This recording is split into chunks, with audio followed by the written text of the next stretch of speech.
Imagine you've woken up today and you've decided it's a Sunday, I'm going to rest. Because through the week, all you've done is go in to work, whatever job that you're doing. If you're lucky enough to be doing 9 to 5, then that's great. For other people, they're not doing shift work, and the week just keeps going and going and going like that. But not only that, you appear to be living in an area where it's so expensive to live in that area that you cannot afford not to work. So you continue this rat race because you feel like that's the only way. The only way to survive, the only way to make it, the only way to give your family what they need. I don't know about deserve, but I think need. In your struggle and striving for all of this, maybe you're lucky enough to have 1 child, 2 children, or 3 children. Unfortunately for you, if you're married or a single parent, both of you or only you have to continue to do that. This is something that you've done for years. You've kind of developed a routine of your children being either left on their own or being looked after by family members, which then requires you to move your children every day to a certain location. Unfortunately for you, you've missed it. What is it that you've missed, I hear you ask? Your child's 13. The other one is 10. The 13-year-old has been the one that's been looking after the 10-year-old. The problem is that for the 13-year-old, there's no had a male role model in their life. And in their desire to want to feel that sense of belonging, they're caught up in the wrong crowd. As a mom, initially, you thought that his behavior were a little bit difficult because he was talking back to you, and you felt, you know what? Probably before he gets into trouble around here, I'm going to move him away from this area. We're going to move into a new area. But again, let's remember what I said initially. You missed it. You missed it. You missed that your child has become part of a gang. And that was what was coming out in the behavior that he was exhibiting. You've moved into a new area, got away from all of that. But that mindset has not been dealt with. That mindset that has been created has not gone away. You've continued what you've always done, gone to work, left your children on their own. The difference is, he's now 14. At age 14, he looks like an 18-year-old. He's huge, and I mean huge. Starts a different school, falls in again in the wrong crowd. You've missed it again. You're so caught up, you're trying to work. You spot something that wasn't right, and you're thinking, now I feel like I might need to consider taking him back to Nigeria because that's where you're from originally. But no, you're thinking, he's gonna change. He's only just talking back. He's being a typical teenager. He's hanging out with the wrong crowd, but it's not as bad as where we came from. It will be less than a year later. Your child will be involved in the most heinous crime that resulted in another person's child passing. You would be part of the investigation and the court hearing. You would see everything that you missed. When your child would go to school, they would say they're going to school, but instead they're out on the streets fighting with another child. They would come home, they would have weapons on them. They'll be chased by the police. They would hide it behind the grass. The other child, whilst they've lost their life, they weren't innocent.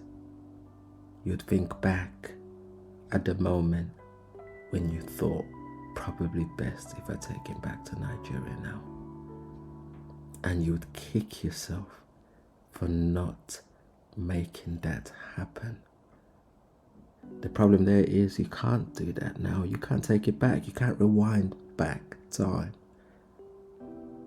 And whilst you may have missed it, the problem is it wasn't deliberate. Why do I say this? This is because it is the reality for a lot of our families and young people out there. The reality that we've come to create due to a lack of resources, a lack of opportunities, a lack of attention, because families are having to work 3, 4, 7 jobs at a time, that children are not having the opportunity to be children anymore. They're being exposed to risk that is way beyond their ability to manage.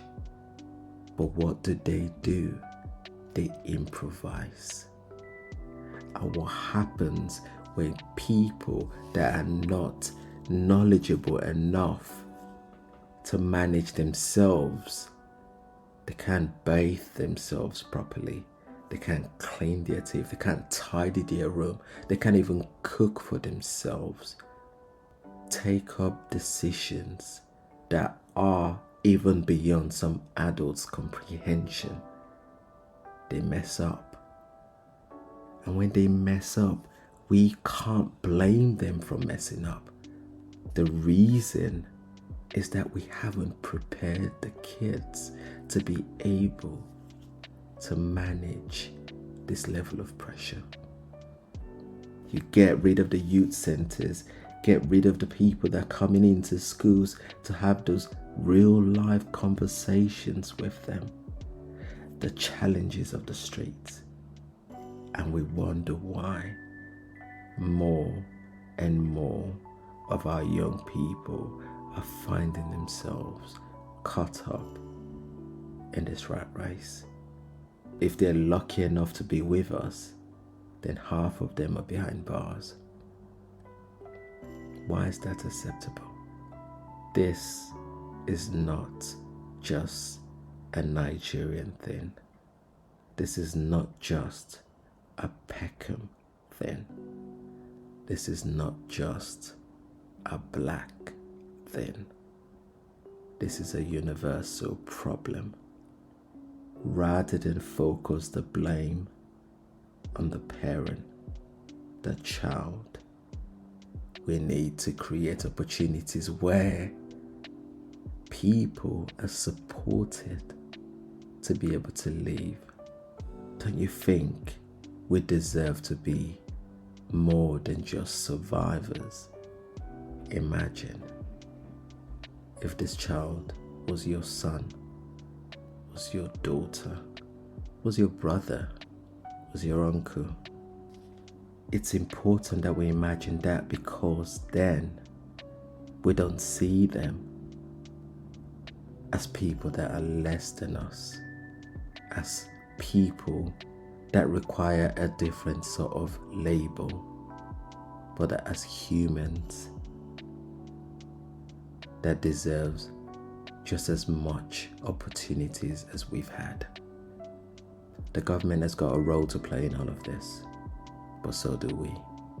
Where the government has failed us, we can rally together and create our own communities, create our own opportunities for our young people, come together, create football clubs, youth gathering, one-to-one opportunities, and stop pushing our young people away.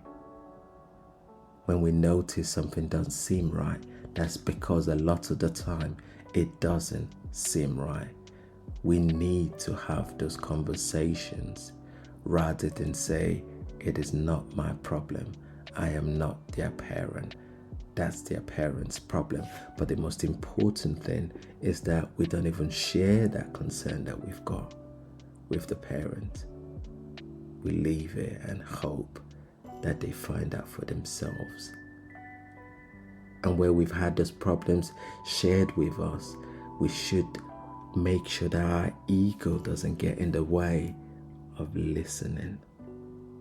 Because sometimes that's what we need to do.